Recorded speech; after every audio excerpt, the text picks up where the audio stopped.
우리가 요셉이 애굽에 팔려간 것까지 보았는데 잠시 38장에서 유다에 관한 일을 봤습니다. 야곱의 아들 중에서 유다는 가나안 여자랑 눈이 맞아가지고 같이 살다가 세 명의 아들을 낳게 됐는데 장남 엘이 하나님 보시기에 악해서 하나님이 죽이셨죠. 그 처가 다말인데 아들도 없이 혼자가 됐으니까 대가 끊기게 생겼고 오갈 데 없는 과부의 신세가 된 겁니다. 이런 경우에는 죽은 남편의 동생이 형수를 아내 삼아서 아들을 낳게 해주는 관습이 있었습니다. 이것이 나중에 율법 규정으로도 주어지게 되는데 유다의 둘째 아들 오난이 이 죽은 형 대신에 해야 될 의무를 행해야 되는 것인데 그런데 오난은 자기한테 이로울 게 없다고 이 의무를 행하지 않으려고 다말과 동침은 해도 임신은 안 되게 하려고 계속 수를 썼던 겁니다. 그게 하나님 보시기에 악해서 하나님이 오난도 죽이셨습니다. 이제 유다의 셋째 셀라가 형수를 아내로 삼을 차례인데 아직 어렸기 때문에 유다가 다말에게 셋째가 장성할 때까지만 기다리라고 했는데 그런데 셋째도 죽을까봐 염려해서 시간이 흐른 후에 셀라가 장성한 후에도 다말을 부르지 않았습니다. 그러니까 다말이 창녀로 가장해서 유다를 속이고 유다를 통해서 임신을 해서 아들 베레스를 낳았습니다. 정말 막장 드라마 내용보다도 더 심한 일 아니겠습니까? 그런데 이렇게 태어난 베레스의 후손으로 다윗이 태어나고 그 후손으로 예수님이 세상에 오신 겁니다. 막장 드라마에나 나오는 인물들 같은 그런 사람들 계보에 예수님의 이름이 적히게 하신 겁니다. 이걸 한번 생각해 보십시오. 왜 그렇게 되게 하셨겠습니까? 죄인들을 구원하시기 위해서. 죄 많은 인간들 가운데 예수님이 찾아오신 것입니다. 우리와 똑같이 육신을 입고 이 땅에 오셔서 우리 위해서 고난을 받으신 겁니다. 우리와 많은 사람들을 구원하시기 위해서 그렇게 하신 것이죠. 그런 예수님의 삶과 꼭 닮아 있는 것이 요셉의 인생인 것입니다. 이제 39장부터 다시 요셉이 나오는데요. 함께 보겠는데 오늘 제목은 진정한 형통함이란입니다. 애굽으로 요셉이 팔려갔는데 거기서 요셉을 누가 종으로 샀습니까? 애굽 사람 보디발이 요셉을 샀습니다. 그는 바로 왕의 신하인데 친위대장이라는 높은 자리에 있었습니다. 아주 고위급 인물이었죠. 요셉이 그 사람 집의 종이 됐습니다. 참 어떻게 이렇게 될 수가 있겠습니까? 요셉이 제일 꽃다울 나이에 제일 밑바닥으로 떨어진 겁니다. 집에서는 아버지에게 가장 사랑받는 아들이었지 않습니까? 근데 이제는 애굽 사람의 종이 됐습니다. 그 말인즉슨 이제 죽을 때까지 종으로 살아야 된다는 얘기죠. 얼마나 참담한 상황입니까? 여기서 벗어날 수 있으리라는 그런 소망을 가질 수가 있겠습니까? 뭘 어떻게 할 수 있겠습니까? 절망적인 상황인 것이죠. 그런데 여기서 우리는 보게 됩니다. 2절 함께 읽습니다. 여호와께서 요셉과 함께 하심으로 그가 형통한 자가 되어 그의 주인 애굽 사람의 집에 있으니 주인 보디발의 집에서 종으로 있게 된 요셉. 그런데 그곳에는 요셉만 있는 것이 아니었습니다. 아버지 집을 떠났지만 그러나 이 멀리 이방 땅 애굽에서도 그것도 종이 된 상황에서도 요셉 혼자 있는 것이 아니었다는 것입니다. 누가 함께 계셨습니까? 바로 여호와 하나님께서 요셉과 함께 계셨습니다. 이 사실을 분명히 알 수 있도록 나타내 주셨습니다. 어떻게 나타내셨습니까? 요셉을 형통한 자가 되게 하셔서 그것을 보고 하나님이 그와 함께 하신다는 것을 알게 하신 겁니다. 바로 주인 보디발이 보고 알 수가 있었습니다. 아, 저 요셉에게는 저가 믿는 하나님이 함께 하시는구나. 그래서 저렇게 요셉이 하는 일마다 형통한 것이구나 알게 된 것이죠. 범사에 요셉이 하는 일은 다 형통하게 하셨기 때문입니다. 그의 주인이 여호와께서 그와 함께 하심을 보며 또 여호와께서 그의 범사에 형통하게 하심을 보았더라. 주인이 볼 수 있었다는 것이죠. 하나님이 함께 하시는 것이 원래 눈으로 볼 수 없는 것이지만 요셉을 형통하게 하심으로써 보이게 하셨습니다. 하나님이 함께 하시지 않는다면 이럴 수 없다는 것을 볼 수 있게 하셨습니다. 하나님이 이렇게 일하고 계셨던 것인데 지금 이 세상을 살아가는 우리들에게도 하나님은 함께 하셔서 일하고 계신 줄을 믿습니다. 요셉이 아버지 야곱의 사랑받는 아들인데 애굽에서 종으로 살게 된 것이죠. 그와 같이 우리는 하나님의 자녀인데 죄 많은 이 세상에서 살고 있습니다. 그런 점에서 비슷한 상황인 것을 생각할 수 있습니다. 그렇지만 요셉에게 함께 하신 하나님이 오늘 우리에게도 함께 하십니다. 하나님이 요셉을 형통하게 하셨듯이 오늘 우리도 형통하게 하시는 것입니다. 그런데 하나님이 형통하게 해주신다는 말을 잘못 이해한다면 세상의 복만 바라는 잘못된 신앙이 될 수가 있는 것이죠. 단지 세상에서 형통하게 해달라고 우리가 하나님을 믿는 거라면 다른 우상을 섬기고 우상에게 비는 것과 다를 게 뭐가 있겠습니까? 우리가 정말로 바라야 할 것은 무엇입니까? 하나님이 우리와 함께 해주시는 것입니다. 하나님이 함께 하시는 걸 좋아해야 하나님을 알게 된 것입니다. 하나님을 알게 됐는데 하나님이 함께 하시는 것을 좋아하지 않는다? 이것은 말이 되지 않는 것이죠. 하나님을 알게 된 자, 하나님을 참으로 만난 자는 하나님을 경외하며 하나님을 좋아하게 됩니다. 하나님을 사랑하게 됩니다. 그래서 하나님이 함께 해주시는 것을 가장 바라게 되는 것입니다. 여러분 그것을 가장 바라고 계십니까? 하나님 여러분과 함께 하십니까? 더욱더 하나님이 함께 하심이 여러분에게 나타나고 경험되기를 사모하시기를 바랍니다. 하나님이 요셉과 함께 하시니까 애굽 사람의 종이 되었어도 거기서 형통한 자가 되었다는 것입니다. 여기서 형통함만 있으면 되는 것입니까? 아니면 하나님이 함께 하신다는 게 더 중요한 것입니까? 한 남자가 오랫동안 꿈꿔오던 새 집을 짓기 시작했습니다. 부모님과도 같이 살려고, 사랑하는 아내와 아이들도 함께 같이 살려고 꿈꾸던 집을 짓고 있는 것입니다. 다 함께 오손도손 살기를 꿈꾸면서 집을 짓고 있는데 마침내 공사가 끝나고 어디 한 군데도 마음에 안 드는 곳이 없이 멋지게 아름다운 집이 완성이 됐습니다. 그런데 누가 봐도 형통하게 잘 지은 집이었지만 완성된 집에 남은 사람은 한 남자뿐이었습니다. 사실은 집을 짓는 과정에서 서로 생각이 달라서 아내와 다투고 자녀들과도 다투고 그래서 아내도 떠나고 자녀들도 떠났습니다. 같이 못 살겠다는 것이죠. 그리고 부모님도 그걸 지켜보면서 병이 나셨습니다. 같이 지낼 수 없었습니다. 완성된 집에 한 남자 혼자 남았습니다. 형통하게 잘 완성된 집이 중요합니까? 그 집에서 가족이 행복하게 함께 할 수 있는 것이 더 중요합니까? 잠시 이 세상에서 형통함이 있다 해도 그 인생에 하나님이 함께 계시지 않으면 남는 것이 무엇이 있겠습니까? 형통함만 있으면 되는 것이 아니죠. 하나님이 함께 하시느냐가 참으로 중요한 것입니다.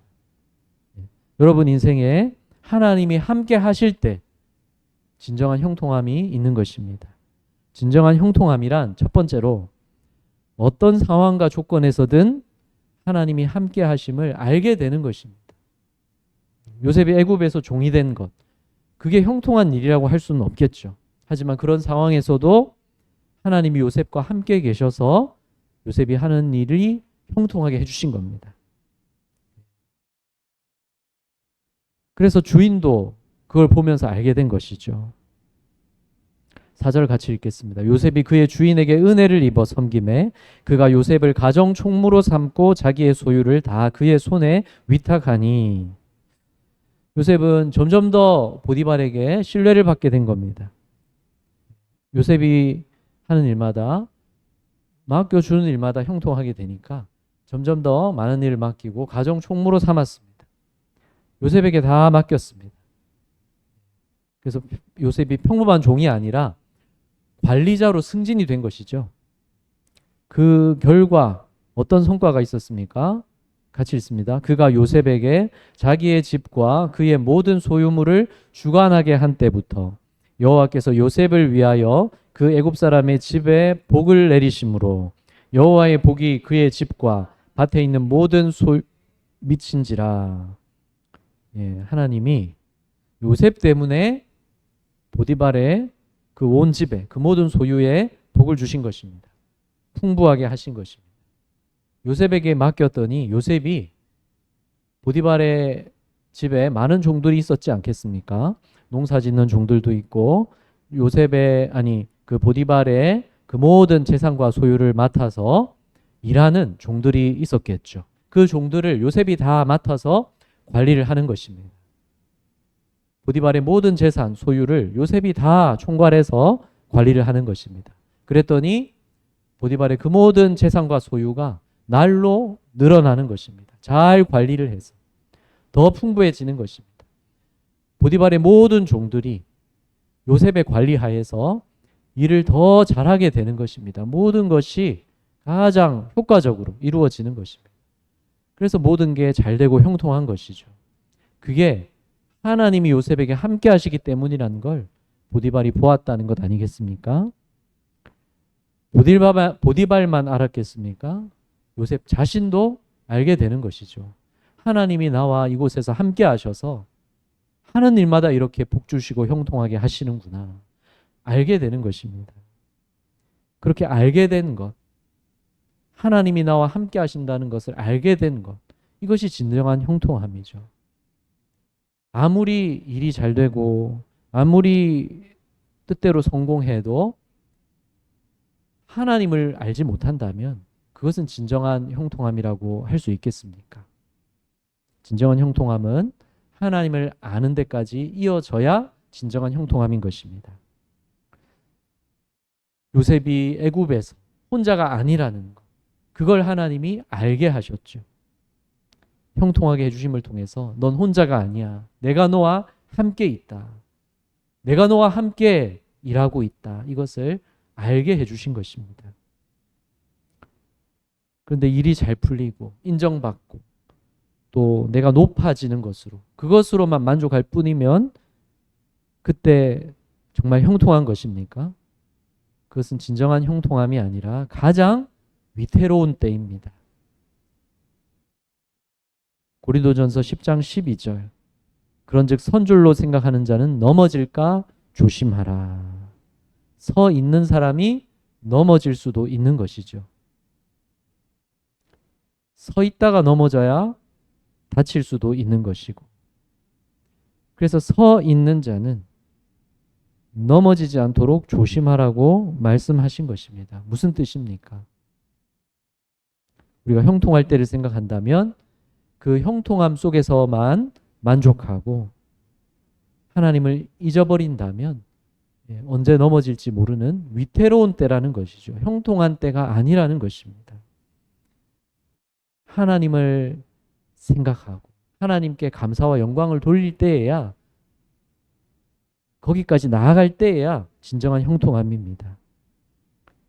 형통하다고 만족하기만 한다면 광야에서 이스라엘 백성들이 실패했던 그 상황과 결국 다를 바가 없게 되는 것이죠. 광야에서 이스라엘 백성들, 좋은 상황이 아니었습니다. 광야는 먹을 것을 구할 수 없는 곳이고 물도 찾을 수 없는 곳이고 하나님 은혜가 없이는 하루라도 살 수 없는 곳이 광야였습니다. 그렇지만 하나님은 매일같이 광야에서 기적을 행하셨습니다. 하나님이 그들을 보호하시면서 구름 기둥과 불 기둥으로 보호하시면서 또 인도하셨고 또 만나를 내리시며 먹이셨고 그들을 돌보셨고 그들을 지켜주셨고, 그게 형통함이었습니다. 광야에 있지만 하나님이 매일같이 그들에게 역사해 주시는 것이 그게 바로 형통함이었습니다. 하나님이 함께 하신다는 것을 그들에게 날마다 알려주고 계셨습니다. 내가 너희와 함께한다. 내가 너희를 내 백성으로 삼았다. 내가 너희를 지금 이 광야에서 돌보듯이 약속대로 너희를 약속한 가나안 땅까지 너희를 인도하여 드릴 것이다. 이것을 날마다 하나님이 보여주고 계셨습니다. 나타내주고 계셨습니다. 그게 형통함이었습니다. 그러나 이스라엘 백성들은 광야에서 그것을 깨닫지 못했습니다. 기적을 보았지만 한때뿐이었습니다. 깨닫지 못했기 때문에 그것은 한순간에 놀라고 한순간에 환호하는 것으로 끝났습니다. 우리는 하나님의 은혜를 깨닫는 데까지 나아가야 하는 것입니다. 여러분 가운데도 하나님이 분명 일하고 계십니다. 그 모든 일들을 통해서 하나님이 나와 함께 하심을 아는 우리가 되고 그 하나님께 감사와 경배를 드리는 우리로 살아가야 되는 것입니다. 그런 여러분으로 하나님을 기쁘시게 해드리는 여러분의 삶이 다 되시기를 바랍니다. 여러분 어떻게 감사와 영광을 돌리고 계십니까? 여러분의 삶을 하나님이 형통하게 해주신다는 것을 깨닫고 있습니까? 아니면 혹 이스라엘 백성들처럼 불평과 원망이 많지는 않습니까? 혹 여러분 삶에 부족함이 있을지라도 광야 같은 부분이나 광야 같은 그러한 문제, 그러한 조건과 상황이 여러분에게 있다고 할지라도 그 상황 때문에 형통함이 아닌 것이 아니라 형통함은 그 상황과 조건과 상관없는 것입니다. 하나님이 주시는 형통함이란 바로 어떠한 상황에서든 하나님이 나와 함께 하신다는 것을 알게 되는 것. 그게 진정한 형통함입니다. 그렇게 알 수 있도록 여러분 가운데 하나님이 일하시고 인도하고 계십니다. 그것을 날마다 깨달으셔서 하나님을 더욱 아시고 그 하나님이 함께 하신다는 것을 언제나 확신하시기를 주님 이름으로 축복합니다.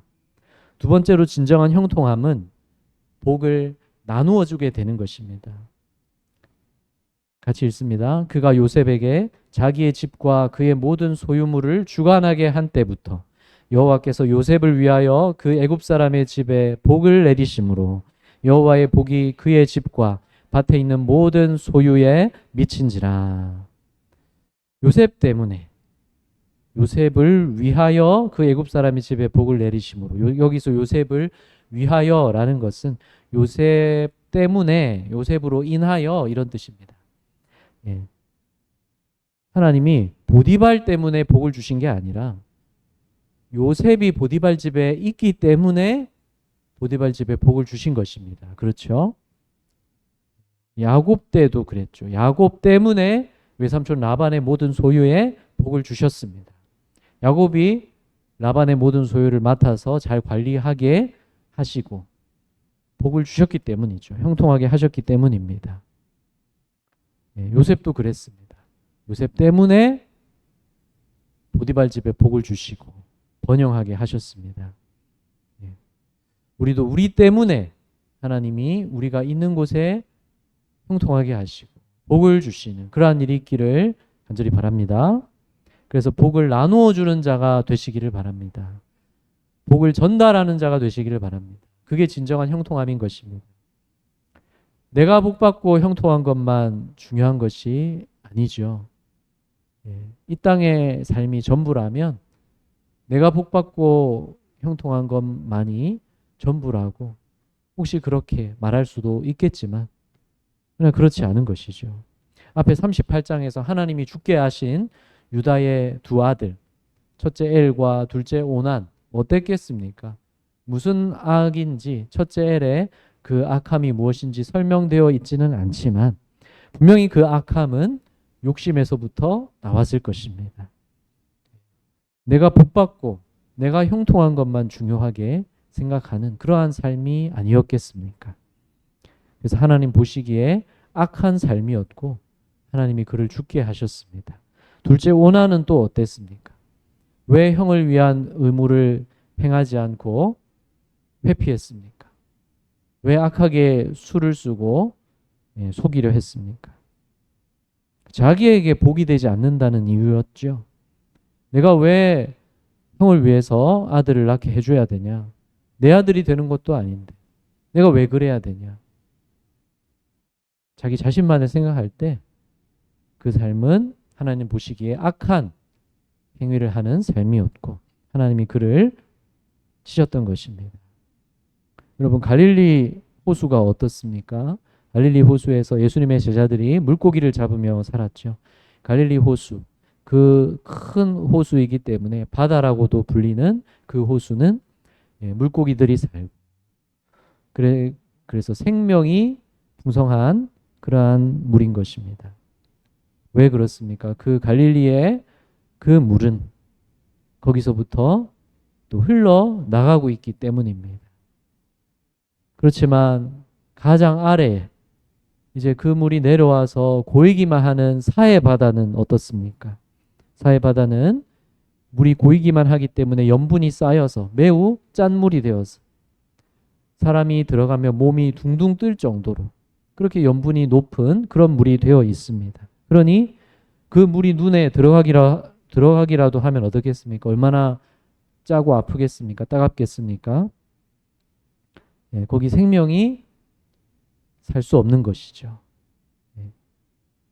더 이상 그곳에서는 물이 흘러나가지 않고 고이기만 하기 때문입니다. 우리에게 복이 많은 것만이 형통이 아니라 우리를 통해서 복이 흘러나갈 때 그것이 진정한 형통인 것입니다. 복을 흘려보내고 나누어주는 그러한 인생으로 진정한 형통한 인생으로 쓰임받으시기를 바랍니다. 그래서 여러분을 통해서 주위 사람들이 복을 받기를 원합니다. 여러분을 통해서 여러분이 있는 곳마다 복이 있기를 원합니다. 여러분이 일하는 곳에서 여러분 때문에 형통함이 있고 복이 있기를 축복합니다. 여러분의 가정이 그렇기를 축복합니다. 다니는 학교가 그렇기를 축복합니다. 나 때문에 내 학교에, 나 있는 곳에, 바로 우리 지역에 형통함이 있고 복이 있기를 축복합니다. 그것은 나에게 하나님이 함께 하실 때 그렇게 이루어지는 것이죠. 우리에게 하나님이 함께 하십니까? 하나님이 자기 아들을 우리에게 내어주시기까지 우리를 사랑하셨고 우리 아버지이십니다. 하나님을 믿는 자녀에게 하나님은 당연히 함께 하십니다. 우리가 부족하고 연약해도 우리가 하나님 자녀 되었고 우리가 예수 그리스도를 구주로 모셨으니 하나님이 우리와 함께 계십니다.